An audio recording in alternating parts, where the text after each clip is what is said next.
I learned that Vata tends to be dry and it may manifest as constipation or hard stool, or a Pitta tends to be oily and hot and the stool may tend to be shapeless, or Kapha tends to be oily and stool tends to be have mucus or oily. Each constitution has their tendencies. Am I right to say that even though they each have their tendencies, but they can all work towards balancing themselves and good health? And when they have good health and balance, their stool, for example, will be more like the shape of a banana, for example.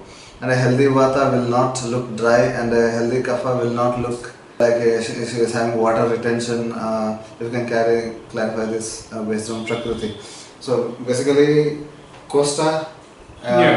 Costa and Prakriti, and shape of stool based on Prakriti. See, there is one inherent tendency that individual will definitely have. But this tendency can be to an extent masked or altered, but to completely overcome that is not so easy in fact. Like if it is pure Vata Prakriti person or pure Pitta Prakriti person or pure Kapha, which we rarely find, I should submit that this is very rarely seen. In such people, you may find it difficult to completely overcome this thing, but others definitely you can have remedies which can actually alter the bowel movements or even the shape of the bowel or naturally the frequency, all these things as related to that particular Prakriti. You can try to manage them or try to modify them. I cannot tell completely change them, you can modify them, there's no problem with that. Yeah, and because most of us are dual or in some cases triple Prakriti, we cannot say that all, suppose even if we say that someone is Vata Prakriti, even Pitta and Kapha may be present 20% each, maybe Vata is 60. So those 20% of Pitta and Kapha each may not, may soften the hard stool caused by Vata. So it's not always true that a Vata Prakriti person, if is diagnosed, to have that. Like pure Vata, let's say 80% Vata features 10 Pitta and 10 Kapha, which is a Vata in its most purest form. So in those cases, this may be true.